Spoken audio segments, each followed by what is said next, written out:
नमस्कार दोस्तों, स्वागत है आपका स्टडी फॉर सिविल सर्विसेज में। वीडियो को पूरा देखिए। कोई भी आपका फीडबैक है, कोई सजेशन है, तुरंत वीडियो में कमेंट करके जरूर बताइए। अच्छा लगे तो वीडियो लाइक जरूर कर लीजिए और ऐसे वीडियो लगातार फ्री में पाने के लिए चैनल को तुरंत सब्सक्राइब कर लीजिए और बेल आइकन को जरूर टैप कर लीजिए ताकि आगे भी सारे वीडियो आपको मिलते रहे। यूट्यूब में फॉलो करते हैं तो प्लीज ये वाला फ्री टेलीग्राम चैनल जरूर ज्वाइन कर लीजिएगा। सारे नोटिफिकेशन, सारे अपडेट यहीं पे आते हैं, ध्यान रखिएगा। स्टडी फॉर सिविल सर्विसेज का कोई भी पेड ग्रुप अगर आपको ज्वाइन करना है तो सिर्फ 85648096960609797523864455 यही नंबर है हमारे, सिर्फ जहां पे कॉल या व्हाट्सएप कर सकते हैं।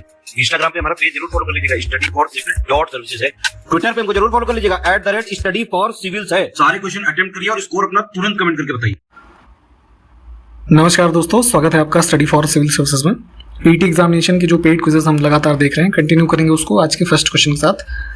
पिछले सारे वीडियो जितने भी हमने कवर किए हैं अब तक नीचे प्लेलिस्ट में हैं, अगर आपने अब तक नहीं देखे हैं तो देख लीजिए और आपके जो भी फीडबैक हैं हमको दिया करिए, ठीक। आगे के लिए हमें बेहतर करने में उससे सहायता होती है, ठीक। तो बिना किसी देरी के हम स्टार्ट करेंगे आज के फर्स्ट क्वेश्चन से, ठीक है।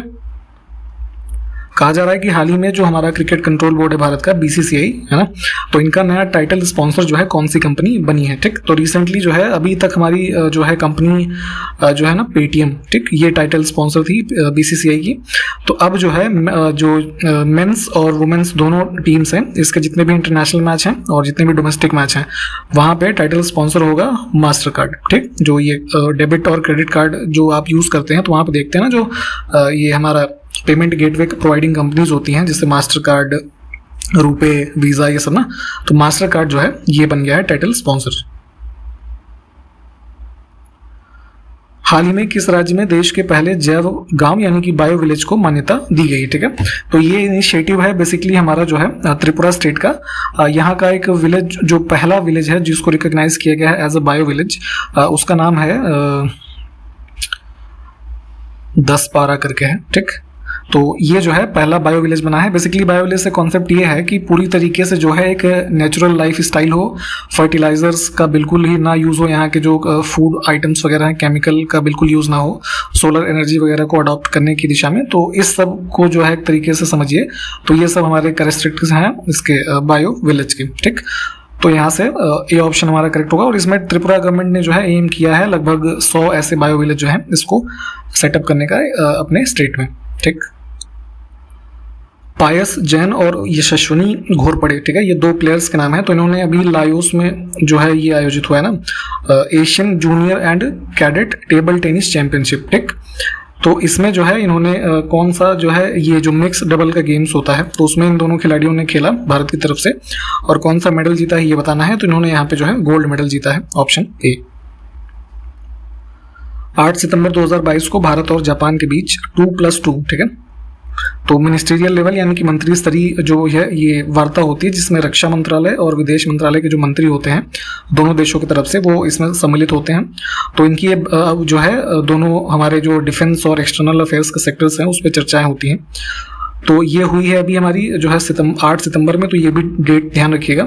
तो पूछा जा रहा है कि जो है 2+2 मिनिस्ट्रियल डायलॉग जो हमारे भारत और जापान के बीच में होता है, तो पहली वार्ता किस वर्ष में हुई थी, ठीक है। तो फर्स्ट मीटिंग हुई थी हमारी जो है वर्ष 2019 में 30 नवंबर को।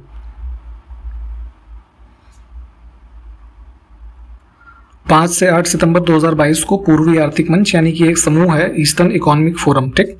तो जो है इसका कौन सा संस्करण व्लादिवोस्तोक जो कि कहाँ पर है, रशिया में, ठीक, यहाँ आयोजित हुआ है। तो ये जो पूर्वी आर्थिक मंच का ये हमारा जो है 7वां एडिशन था, ठीक।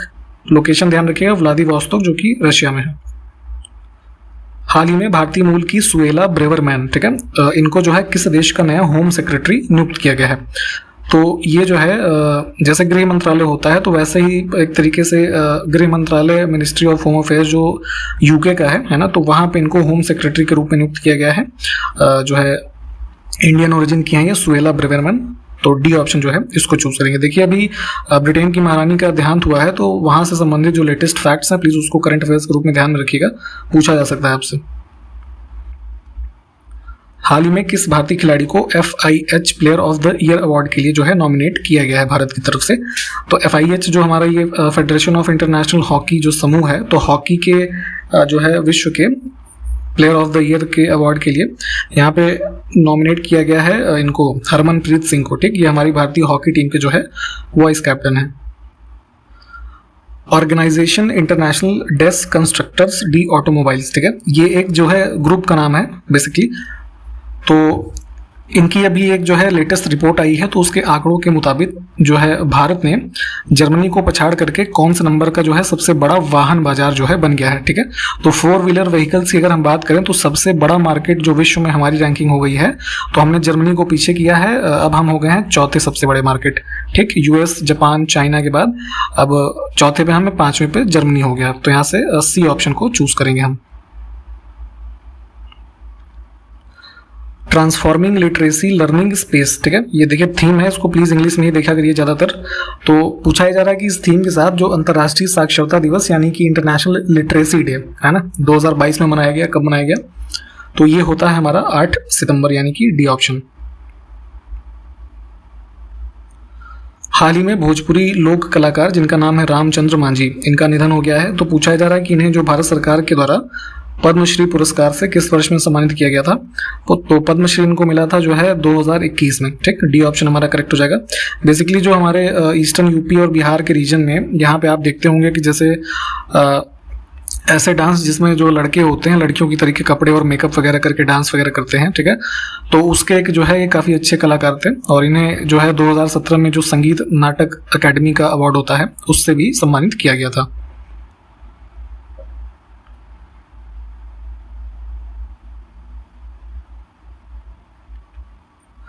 हाल ही में 14वां CII, ठीक है, जो हमारा एक कन्फेडरेशन ऑफ इंडियन इंडस्ट्रीज समूह है, तो उनके द्वारा आयोजित ग्लोबल मेडिटेक समिट 2022, ठीक है, तो मेडिकल टेक्नोलॉजी की क्षेत्र में जो है और कोलैबोरेशन और नई तरीके की टेक्नोलॉजी वगैरह को अडॉप्ट और फर्दर डेवलप करने के संबंध में एक जो है कई तरह के स्टेक होल्डर्स का समिट हुआ, ये 2022 वाला यहाँ पे न्यू दिल्ली में, ठीक। किस देश के लोगों ने सितंबर 2022 को कराए गए जनमत संग्रह में पुराने चार्टर की जगह एक नए प्रगतिशील संविधान को लागू करने के प्रस्ताव को खारिज कर दिया, ठीक है। तो देखिए जैसे पॉलिटी में आपने शायद पढ़ा होगा कि डायरेक्ट डेमोक्रेसी के कुछ टूल्स होते हैं, तो जैसे ये रेफरेंडम का एक ग्रुप होता है जिसको हिंदी में आप जनमत संग्रह कहते हैं। तो डायरेक्ट ही लोगों से ऐसे पब्लिक ओपिनियन लिया जाता है कि हाँ क्या आपके देश में जो है, जो हमारा जैसे इंडिया में कॉन्स्टिट्यूशन से चीज़ें गवर्न होती हैं, तो अब ये देश है हमारा चिली, तो यहाँ पे एक तरीके का चार्टर है ना, मान लीजिए कि जो है बहुत सारे कानूनों का एक जो है दस्तावेज है, तो उससे वो देश का गवर्नेंस होता है। तो वहाँ पे भी रिसेंटली जो है सरकार ने लोगों से ये जनमत संग्रह किया कि एक नया कॉन्स्टिट्यूशन हम बनाए, तो लोगों ने उस प्रस्ताव को खारिज कर दिया है। उनका कहना है कि जो पुराना चार्टर है उसी के हिसाब से जो है गवर्नेंस चले। तो बस इतना ही ध्यान रखें, देश जो है चिली है, साउथ अमेरिका कॉन्टिनेंट में। हाल ही में किस देश में 17वीं सदी की महिला वैम्पायर का कंकाल जो है वो प्राप्त हुआ है, ठीक। तो जैसे मूवीज वगैरह में आपने देखा होगा कि ऐसे कुछ आदमी या औरतें जो मतलब ऐसे आदमखोर टाइप के हो जाते हैं, किसी ह्यूमन पे अटैक कर देते हैं, है ना, तो ऐसा जो कैटेगरी में लोग बीमारी से कह लीजिए या कुछ नेचुरल कारणों से, तो उनको वैम्पायर की संख्या दी जाती है। मूवीज वगैरह में आपने देखा होगा। तो 17वीं सदी में ऐसी एक महिला का एग्जिस्टेंस वाला जो एक उसका कंकाल अभी मिला है रिसेंटली एक खुदाई में, यहाँ आपका पोलैंड की कंट्री जो है यहाँ पे, ठीक। तो इसको जो ऐसे कब्र में लिटाया गया था, तो ऐसे लोहे के वो जो है बैरिकेड इसके ऊपर जो है बॉडी के ऊपर ऐसे बांधे गए थे, है ना, खुदाई में ये भी मिला है, ताकि ये जो है दफनाने के बाद भी उठ करके लोगों को अटैक ना कर सके। तो इससे प्रमाण मिलता है कि जो है ये वैम्पायर का ही एक जो है कंकाल है, ठीक। निम्नलिखित में से कौन से दो देश भारत के साथ अंतरिक्ष सहयोग बढ़ाने पर विचार कर रहे हैं, ठीक है। तो अंतरिक्ष में जो है और फर्दर एक्सप्लोरेशन करने के लिए तमाम तरीके के जो मिशंस हैं और भी जो कह लीजिए प्रोजेक्ट स्टार्ट करने की दिशा में भारत के साथ जो है अभी रिसेंटली इस चीज़ पे वार्ता की है ऑस्ट्रेलिया और नीदरलैंड, है ना, इन दो देशों ने। तो दोनों देशों के नाम ध्यान रखें। नेक्स्ट है कि 8 सितंबर 2022 को गूगल ने जो है, गूगल हमारा जो सर्च इंजन है, तो भूपेन हजारिका के 96वें जन्मदिवस पर उनके सम्मान में एक डूडल बनाया, ठीक है। तो गूगल सर्च आपने किया होगा तो ऐसे देखा होगा कि जहाँ गूगल का नाम लिखा था तो वहाँ पे ऐसे कुछ पिक्टोरल फॉर्म में चित्र ऐसे एनिमेशन वगैरह बना करके किसी को सम्मान देने के रूप में ये सब अलग अलग दिनों पे जो बनाया जाता है। तो भूपेन हजारिका के ये 96वें जन्मदिन पे ये बनाया गया। तो क्वेश्चन में ये पूछ रहे हैं आपसे कि जो है भूपेन हजारिका जी प्रसिद्ध क्या थे, है ना, किस प्रोफेशन से जुड़े थे। तो ये असम के निवासी थे और एक सिंगर थे फेमस, ठीक। और एक चीज़ ये भी ध्यान रखिएगा कि जो लास्ट टाइम भारत में भारत रत्न के अवार्ड दिए गए थे तो एक भारत रत्न इनको भी दिया गया था, ठीक। तो यहाँ से बी ऑप्शन हमारा करेक्ट है। 8 सितंबर 2022 को DRDO यानी कि जो हमारा डिफेंस रिसर्च डेवलपमेंट ऑर्गेनाइजेशन है, तो इसने और भारतीय सेना ने सतह से हवा में मार करने वाली एक मिसाइल प्रणाली, ये QRSAM इसको शॉर्ट फॉर्म में कहते हैं, इंग्लिश में quick response surface to air missile, ठीक है। तो इसको डेवलप किया, तो इसका 6ठा सफल परीक्षण किया है, ये बताया जा रहा है इसमें। तो इस मिसाइल की जो रेंज है वो क्या है, तो डेवलपमेंट करने वाले कौन है, DRDO और इंडियन आर्मी। और क्विक रिस्पॉन्स जो ये मिसाइल है, इसकी जो मारक क्षमता है लगभग 30 किलोमीटर है, ठीक। तो ध्यान रखेंगे इसको।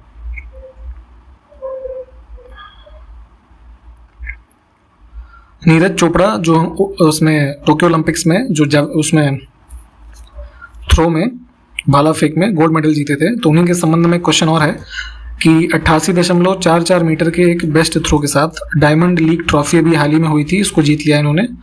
और नीरज ये खिताब जीतने वाले कौन से जो है एथलीट हैं, तो इससे पहले कोई नहीं जीता था, ये पहले ऐसे जो भारतीय हैं जिन्होंने डायमंड लीग ट्रॉफी जो है भाला फेंक में जीती है। अशोक दलवाई समिति जो है निम्नलिखित में से किस विषय से संबंधित है, ठीक। तो अशोक दलवाई जी की अध्यक्षता में एक समिति बनाई गई थी जिसमें किसानों की आय जो है भारत में उसको दुगना करना कैसे हो सकता है, उसके क्या क्या जो है उसके कह लीजिए इनिशिएटिव्स लिए जा सकते हैं, क्या क्या मेजर्स हो सकते हैं, तो इसको सुझाने के लिए ये कमेटी बनाई गई थी। तो आपको याद होगा कि गवर्नमेंट ऑफ इंडिया ने जो है एक टारगेट भी सेट किया था कि by end of the year 2022 किसानों की जो है भारत में आय को दुगना करना है, ठीक है। तो इसी कमेटी की जो है कुछ रिकमेंडेशंस दी गई थी। तो हालांकि अब किसानों की आय दुगनी हुई है या महंगाई बढ़ गई है, ये आप हमको कॉमेंट करके बताइए। फिलहाल इस प्रश्न का उत्तर जो है ऑप्शन ए है। बैफिन द्वीप कहाँ स्थित है ये बताना है हमको, ठीक है। तो नॉर्थ पोल के रीजन में आप देखेंगे तो जो हमारा ये आर्कटिक ओशन का हिस्सा है, ठीक, इसमें इसकी स्थिति है। जो हमारा यहाँ ऊपर नॉर्थ में देश है ना कनाडा, तो कनाडा का ये सबसे बड़ा एक जो है आइलैंड है, इसको भी ध्यान रखिएगा।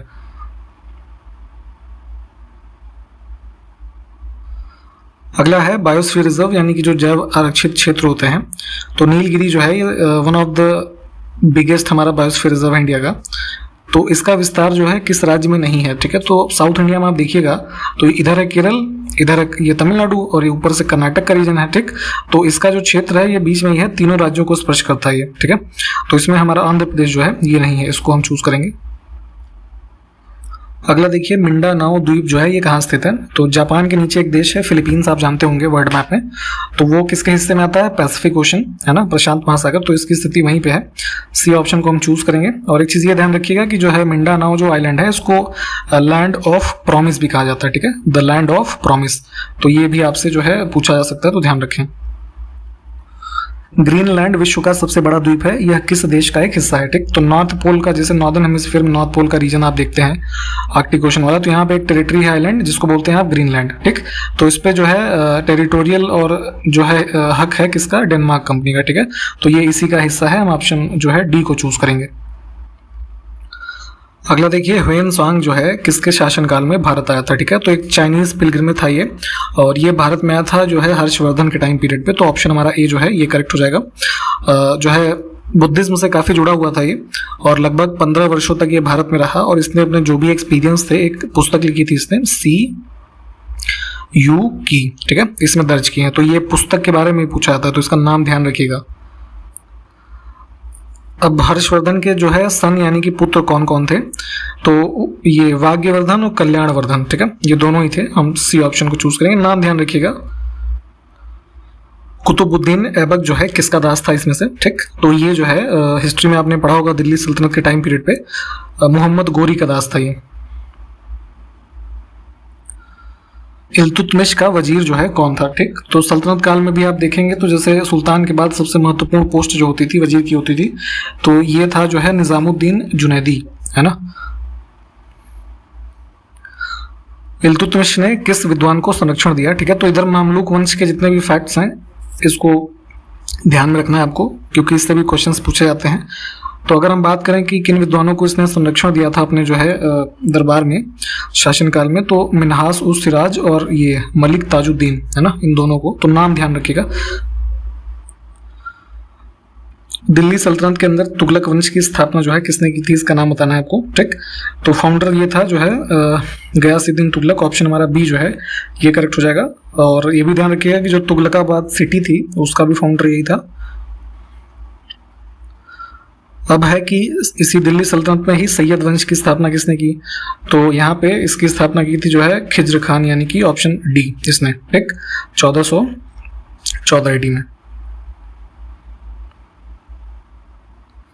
तारीख ए मुबारक शाही नामक पुस्तक जो है किसने लिखी थी, तो दिल्ली सल्तनत के टाइम पीरियड की जो हिस्ट्री है इसमें जो है इस पुस्तक में लिखी गई थी।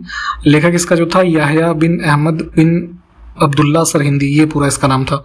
तो डी ऑप्शन जो है इसको चूज करेंगे हम, ठीक। मोहम्मद गोरी से लेकर के जो है पूरी ये हिस्ट्री जो उस टाइम की है इस पुस्तक में इसने लिखी थी।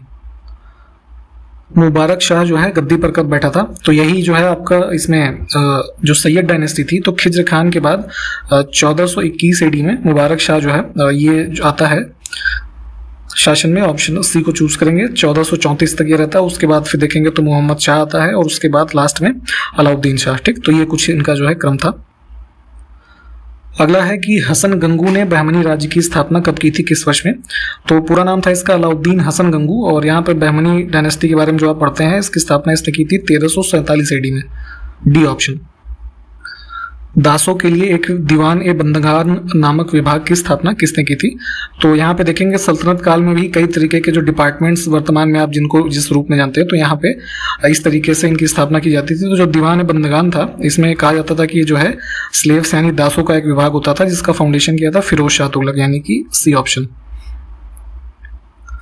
सिकंदर लोदी गद्दी पर कब बैठा, ठीक, तो दिल्ली सल्तनत के क्रम में ही जो सबसे आखिरी वंश हुआ ये लोदी वंश, ठीक। तो इसमें पहले स्टार्टिंग में जो है 1451 से इसकी स्टार्टिंग होती है, तो बहलोल लोदी था। उसके बाद 1489 में सिकंदर लोदी जो है ये गद्दी पर बैठा, और जो ये टाइटल इसने जो टाइटल के साथ गद्दी पर बैठा था वो था क्या, सिकंदर शाह, ठीक। इसको भी ध्यान रखिएगा। और इसने जो है एक बढ़िया स्पाई सिस्टम जो था उस समय का गुप्तचर वाला उसको भी डेवलप किया था। तो ये सब फैक्ट इससे संबंधित है। यहाँ पे डी ऑप्शन करेक्ट है हमारा इस क्वेश्चन में। अब वर्तमान में उत्तर प्रदेश का जो शहर आप आगरा देखते हैं, तो उसकी स्थापना सिकंदर लोदी ने जो है किस वर्ष में की थी ये बताना है। तो यहाँ पे 1504 AD में इसने स्थापित किया था आगरा को। मंत्री परिषद में मंत्रियों की कुल संख्या लोकसभा के सदस्यों की कुल संख्या के कितने प्रतिशत से अधिक नहीं होनी चाहिए, ठीक। तो देखिए जैसे हमारा जो पार्लियामेंट का निम्न सदन है लोकसभा, ठीक, तो प्रावधान ये है कि लोकसभा में जितने भी मेंबर्स चुन के जाते हैं उसका कितने प्रतिशत मंत्री बनेंगे, यानी कि काउंसिल ऑफ मिनिस्टर्स के रूप में शपथ लेंगे, ठीक है, उसका हिस्सा बनेंगे। तो पहले तो ये जो था प्रावधान ऐसा कोई नहीं था, है ना, तो पता नहीं जो है कितने मंत्री बना दिए जाते थे। परंतु हमारे कॉन्स्टिट्यूशन में एक अमेंडमेंट किया गया 91st अमेंडमेंट वर्ष 2003 में, ठीक। तो जिसके द्वारा अब ये लिमिट कर दिया गया है कि लोकसभा और इधर जो विधानसभाएं हैं इसमें उनकी कुल संख्या के 15% से अधिक लोग जो है काउंसिल ऑफ मिनिस्टर्स के सदस्य नहीं बनेंगे, यानी कि मंत्री नहीं बनेंगे, ठीक। तो ऑप्शन ए जो है ये करेक्ट है। प्रधानमंत्री की सिफारिश पर लोकसभा का विघटन कौन कर सकता है, ठीक। तो जो है मान लीजिए लोकसभा में सरकार के अगेंस्ट नो कॉन्फिडेंस मोशन आता है, और यहाँ पे जो है नो कॉन्फिडेंस मोशन पास हो जाता है, ठीक है। सरकार अल्पमत में आते हैं, उसको जो वोट चाहिए वो नहीं मिलता है। तो ऐसी स्थिति में जो है प्रधानमंत्री रिकमेंड कर सकते हैं किसको, राष्ट्रपति को, भारत को, कि आप जो लोकसभा है उसको विघटित कर दीजिए और उसके बाद जो नई सरकार है वो चुनी जाएगी, ठीक। तो यहाँ से डी ऑप्शन हमारा जो है ये करेक्ट हो जाएगा। तो प्रधानमंत्री सिफारिश करते हैं किसको, राष्ट्रपति को। राष्ट्रपति को यह अधिकार है लोकसभा को विघटित करने का, ठीक। सिंधु सभ्यता के स्थल मोहनजोदड़ो, चनहुदड़ो, हड़प्पा और सुतकांगीडोर, ठीक है। तो इंडस वैली सिविलाइजेशन के सब जो है अलग अलग साइट्स हैं, तो वर्तमान के किस देश में स्थित है, ठीक है। तो ये सब कहाँ है, पाकिस्तान में है। अब सिंधु सभ्यता के ही कुछ और स्थल मांडा, रोपड़, राखीगढ़ी, कालीबंगा, लोथल, ये सब किस देश में स्थित हैं, ठीक। तो ये सब सारी की सारी साइट्स हैं जो हमारे भारत देश में स्थित हैं। सिंधु घाटी सभ्यता का एकमात्र ऐसा नगर जो दुर्गीकृत नहीं है, ठीक है, यानी कि जो सिटीज होती थी तो ऐसे फोर्टिफाइड किलेबंदी होती थी, उसकी चारों तरफ ऐसे दीवारें ऊंची ऊंची बना दी जाती थी जिसको दुर्ग कहा जाता था, ठीक। तो ये कौन सी साइट है जहां पे ऐसा नहीं था, तो ये है चनहुदड़ो। हाल ही में travel writers Pacific area travel writers association, ठीक है, ये एक पूरा समूह है। तो हालांकि समूह का नाम इतना इंपॉर्टेंट नहीं है, बस ये ध्यान रखिएगा कि इन्होंने जो है किस राज्य को संस्कृति के लिए सर्वश्रेष्ठ गंतव्य घोषित किया है, यानी कि आपका जो है बेस्ट डेस्टिनेशन फॉर कल्चर, तो ये स्टेट है हमारा ये पश्चिम बंगाल।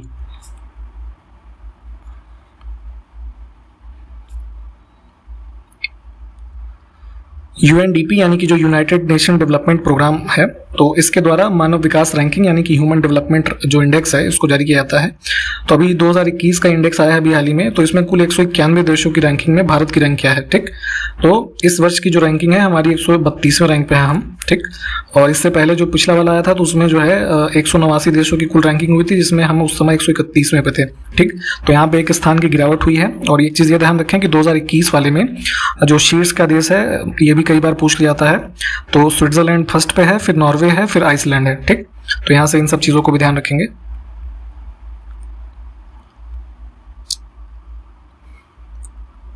8 सितंबर 2022 को ब्रिटेन की महारानी एलिजाबेथ द्वितीय का निधन हो गया है। तो इनका आधिकारिक रूप से राज्याभिषेक जो है किस वर्ष में हुआ था, तो काफ़ी इंपॉर्टेंट ये डेट भी है कि इनका निधन ये पूछ सकते हैं कि किस तिथि को हुआ, तो 8 सितंबर 2022 को, ठीक है।